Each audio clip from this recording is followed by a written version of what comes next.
Assalamualaikum, selamat datang pada video antropometri ergonomi pada mata kuliah ergonomi kelas 6D tahun 2022.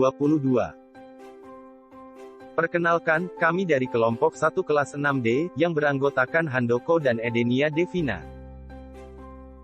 Pertama-tama kita akan membahas definisi serta konsep dari antropometri ergonomi. Antropometri berasal dari dua kata bahasa Yunani, yakni anthropos yang berarti manusia dan matrein yang berarti pengukuran. Bidang kajian ergonomi yang berhubungan dengan pengukuran dimensi tubuh manusia untuk digunakan dalam perancangan peralatan dan fasilitas sehingga sesuai dengan pemakainya. 6 pilar dari pembuatan desain kerja di antaranya adalah berorientasi pada pengguna, diversity atau perbedaan, berimbas pada manusia, data objektif, menggunakan metode sains, memiliki sistem. Kemudian selanjutnya, mari kita bahas pengukuran antropometri. Perlu diketahui bahwa antropometri tiap individu dipengaruhi oleh usia, gender, ras atau suku bangsa, sosioekonomi, jenis pekerjaan, serta postur tubuh. Selain itu, masih ada beberapa kondisi tertentu yang dapat mempengaruhi variabilitas ukuran dimensi tubuh manusia yang juga perlu mendapat perhatian, seperti disabilitas, kehamilan, dan lain sebagainya. Metode pengukuran antropometri meliputi dimensi jarak untuk mengukur dua titik pada tubuh manusia, lingkar tubuh, ketebalan lapisan kulit, sudut, untuk melihat kecenderungan posisi tubuh maupun fleksibilitas otot dan sendi, bentuk dan kontur tubuh serta bobot tubuh secara keseluruhan. Selain itu juga, ada berbagai macam alat ukur antropometri sesuai dengan kegunaannya seperti stadiometer untuk mengukur tinggi badan, caliper untuk mengukur ketebalan lemak atau lapisan kulit, kursi antropometer untuk mengukur tinggi badan saat duduk, dan lain-lain. Kemudian, dalam pengukuran antropometri, Rubak pada tahun 1995 merekomendasikan tahapan berikut dalam suatu pengukuran antropometri dalam menentukan suatu desain tertentu. Selanjutnya, kita masuk kepada dimensi antropometri.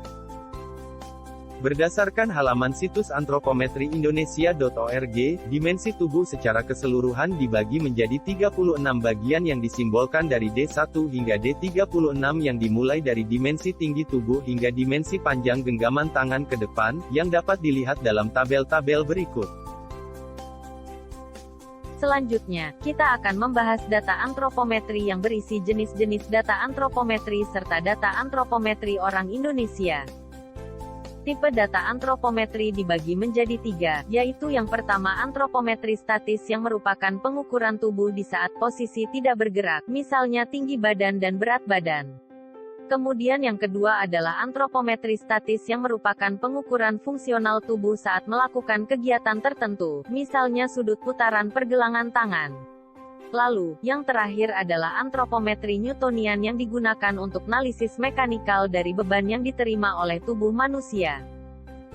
Untuk data antropometri orang Indonesia secara lengkap mulai dari dimensi pertama hingga yang ke-36 berdasarkan antropometriindonesia.org tahun 2018, silakan cek pada link yang dapat di-scan berikut. Selanjutnya kita akan membahas pengolahan data antropometri. Yang perlu diperhatikan dalam perhitungan antropometri adalah perhitungan harus didasarkan pada prinsip presentil data. Penentuan presentil data ditentukan berdasarkan kebutuhan. Presentil data antropometri mengacu pada satu dimensi tubuh. Data yang digunakan wajib berdistribusi normal, memiliki rata-rata data dan standar deviasi. Berikut ini merupakan rumus dalam menentukan presentil dari data. Langkah dalam melakukan perhitungan adalah, pertama, tentukan presentil data yang akan digunakan, kemudian pastikan Anda telah mendapatkan hasil perhitungan min dan standar deviasi terlebih dahulu, pastikan presentil data yang dimasukkan sesuai dengan rumus perhitungan. Setelah memasukkan perhitungan, pastikan kembali bahwa data yang Anda gunakan harus dikurang, apabila presentil 1-10, atau ditambah presentil ke 90-99. Hitunglah dengan teliti. Data antropometri merupakan data ukuran dimensi tubuh manusia, yang sangat berguna dalam perancangan suatu produk dengan tujuan mencari keserasian produk dengan manusia yang memakainya, sehingga produk atau desain kerja yang digunakan dapat sesuai dengan pekerja atau pemakainya. Contohnya dapat dilihat pada gambar berikut.